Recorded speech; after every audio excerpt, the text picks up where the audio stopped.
Halo Sobat Bola, apa kabar? Semoga semua Baik, sehat selalu. Amin, amin, amin, amin, amin. amin. Dan Indonesia Timnas U16 lolos ke semifinal gara-gara menang melawan laga terakhirnya melawan Laos ya. Dan Betul, luar biasa ini skornya ya.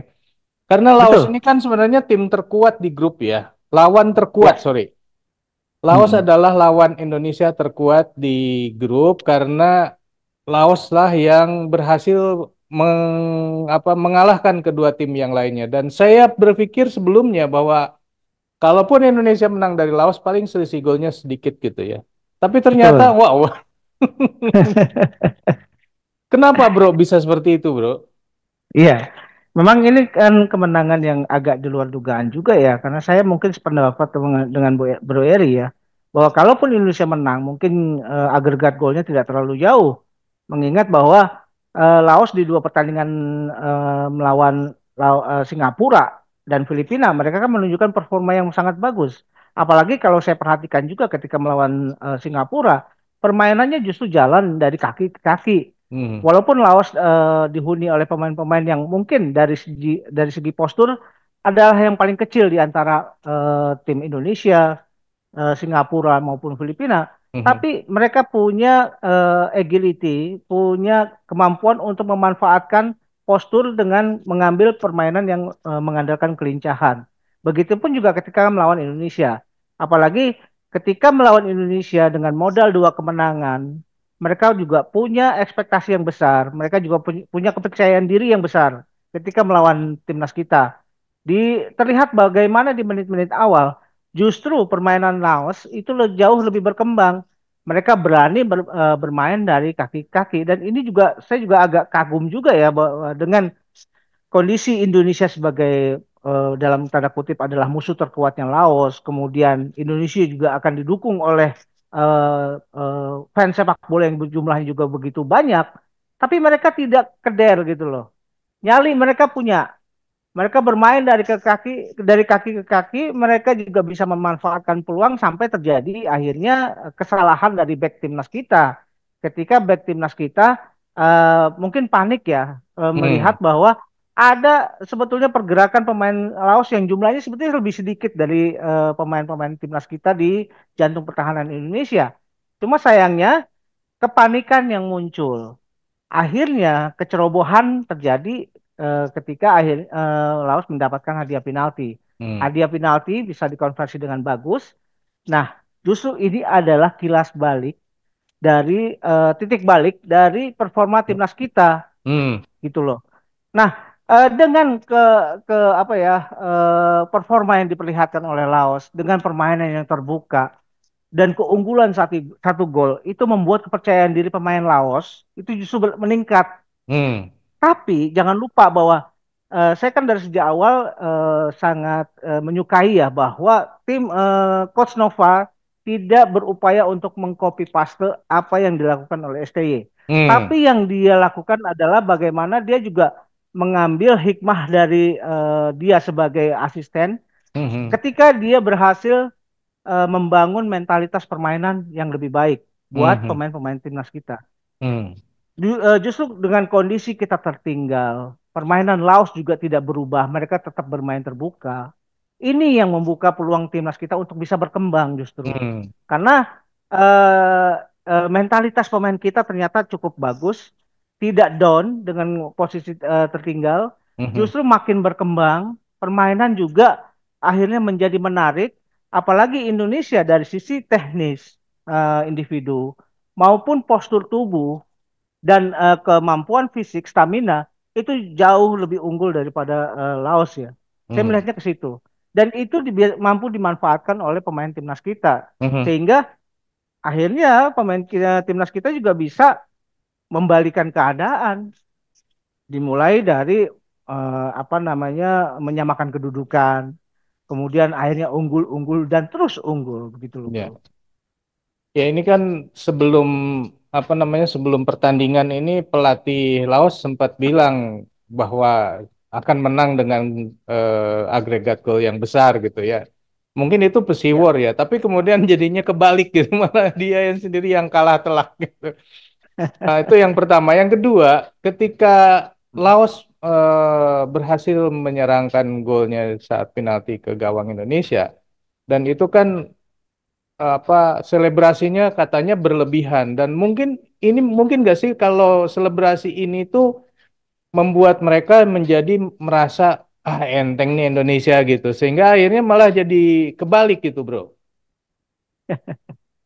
Justru itu kan kadang-kadang dalam sebuah pertandingan variabel-variabel kecil, faktor-faktor kecil itu ikut menentukan akhir dari sebuah laga. Hmm, hmm, Bisa saja bahwa apa namanya kepercayaan diri yang begitu besar dari pelatih Laos, dari pemain Laos, apalagi mereka juga bisa unggul dari Indonesia di menit-menit kalau nggak salah 20-an gitu ya. hmm, Kemudian ini juga menciptakan sebuah euforia tersendiri. Akhirnya mereka tidak waspada. Dia hmm, lupa yang hmm, dihadapi adalah Indonesia. hmm, Dan dia juga lupa bahwa timnas kita ini belakangan selalu punya bekal mentalitas permainan yang lebih baik.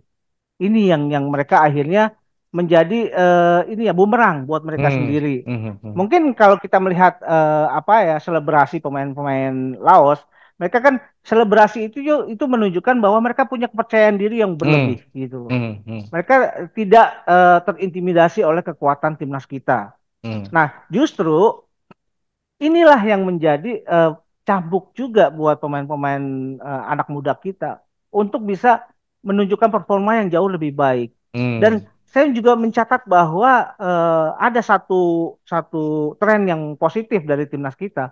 Ketika timnas kita mampu dengan berbagai opsi yang bisa dikonversi menjadi gol itu dimanfaatkan dengan optimal. hmm, Permainan dari tendangan kan gol-gol awal kita itu lahir dari permainan-permainan set piece. hmm, Ada penalti yang bisa dimanfaatkan oleh goli. hmm, Kemudian ada tendangan sudut hmm, yang menciptakan scrimmage akhirnya terjadi gol bunuh diri. hmm, Ada tendangan bebas yang bisa dikonversi menjadi gol yang bisa disundul. Itu adalah sebuah opsi-opsi dalam sebuah pertandingan yang tidak bisa diabaikan. hmm, Dan artinya pemain kita itu mampu secara efisien dan mengoptimalkan setiap peluang yang ada. Walaupun dari sisi permainan terbuka itu kan baru terjadi gol di babak kedua hmm, melalui Josh Holong dan Mirza. Tapi hmm, ini artinya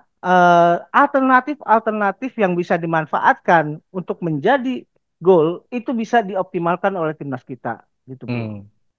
Bro, ini Laos ini kan ketika menghadapi Singapura, menghadapi Vietnam itu mereka lumayan dikdaya lah dengan golnya 3-0 Iya, ya dan juga 2-1 kalau nggak salah ya.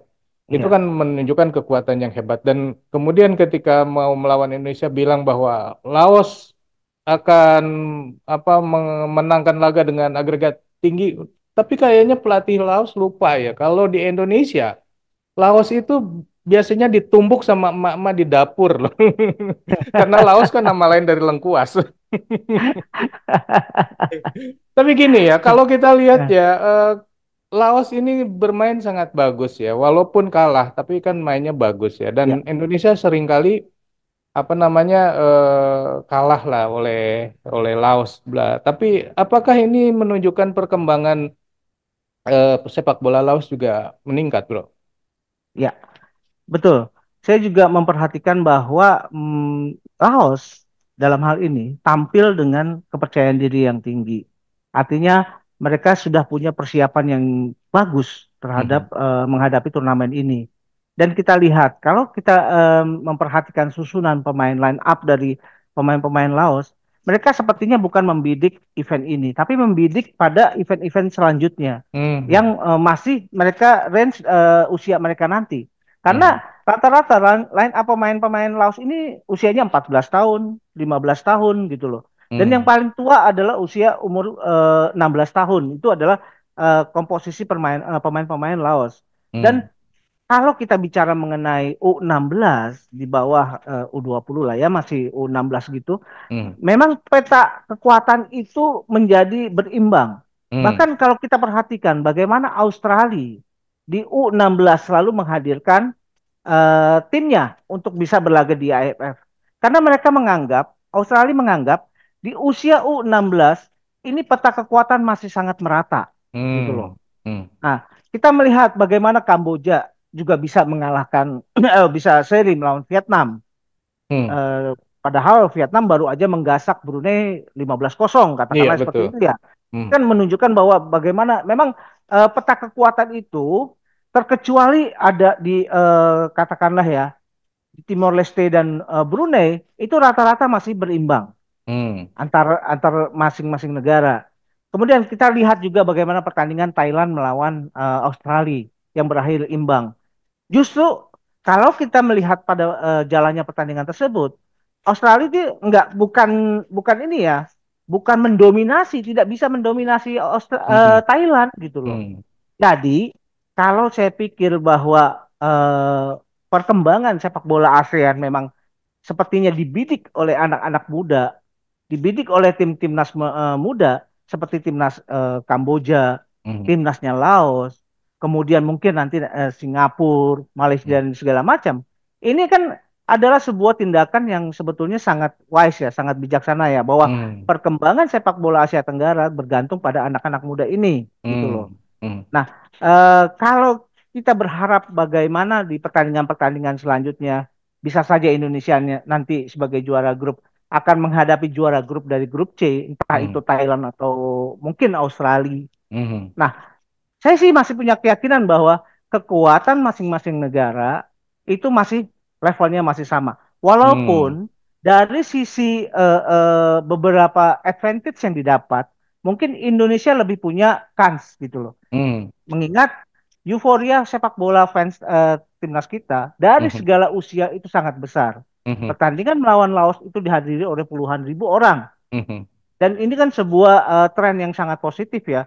Bagaimana aura persepak bolaan nasional yang sedang menanjak itu juga akhirnya bisa dirasakan oleh anak-anak U16 kita Hmm. gitu loh. U16 kita juga merasa diperhatikan. Hmm. U16 kita juga merasa bahwa perjuangan mereka diapresiasi. Itu yang paling penting, Bro. Kalau tadi disampaikan bahwa Laos bisa jadi membidik event lain selain AFF, apakah ini menunjukkan bahwa AFF sekarang dijadikan ajang untuk ya pemanasan gitu ya? Karena kan Indonesia juga nanti di Hmm. level senior katanya tidak akan pakai pemain seniornya nih. Artinya kan AFF Ya, ini udah mulai di apa ya? Dikerdilkan atau apa ya dianggap ya bukan bukan laga resmi lah gitu, bukan laga ya. yang bergengsi lah kira-kira seperti itu. Apakah memang trennya ini akan menguat di semua negara ASEAN? Saya pikir belum ya, belum sampai ke situ ya, bahwa semua negara ASEAN tidak menganggap AFF sebagai event yang bergengsi ya. Hmm. Mungkin saat ini Indonesia hanya menganggap ini sebagai trial, Hmm. mengingat bahwa tim Indonesia punya hajatan yang lebih besar lagi nanti. Hmm.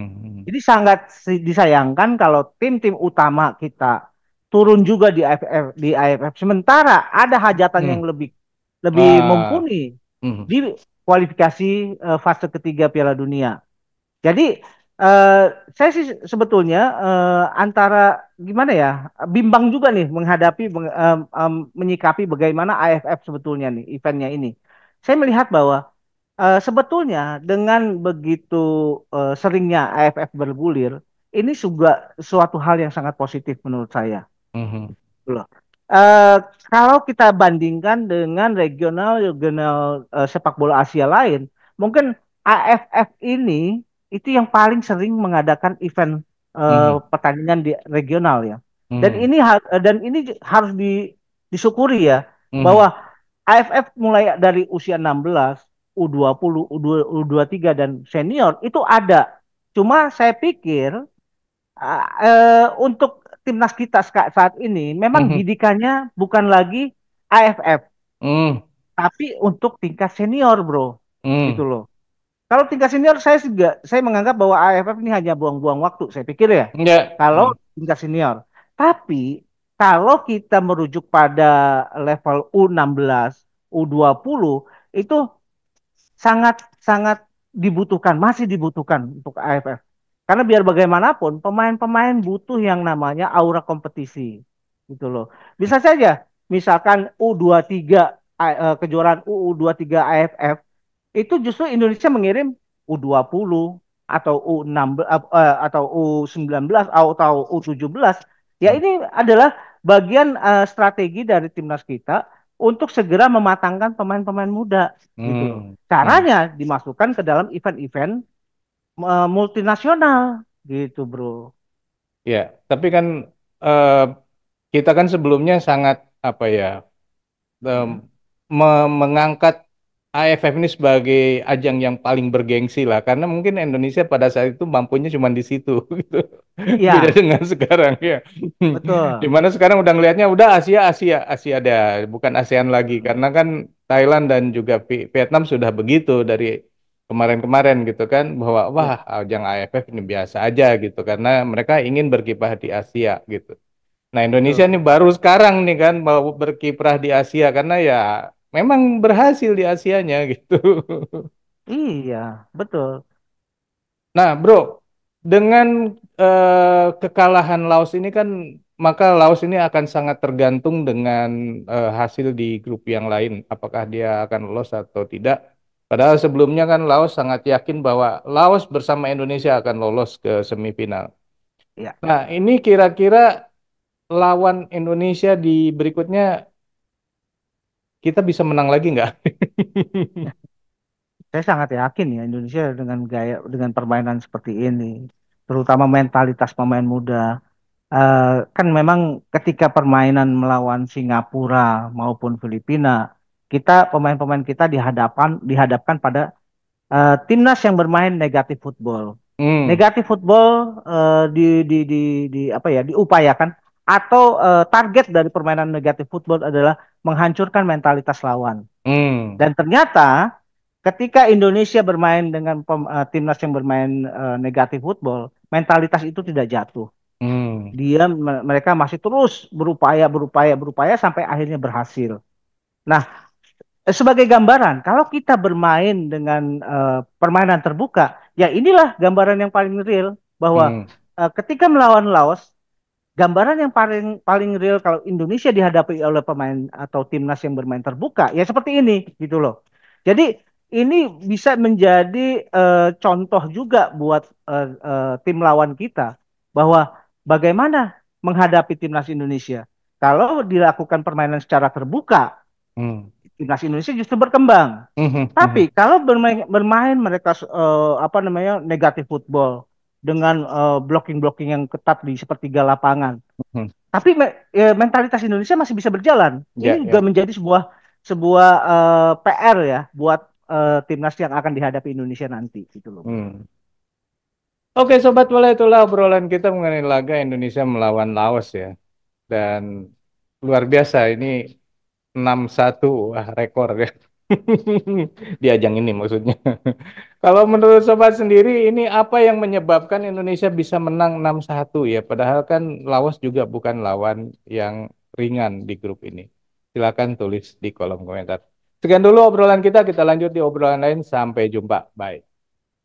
Thank you, Bro.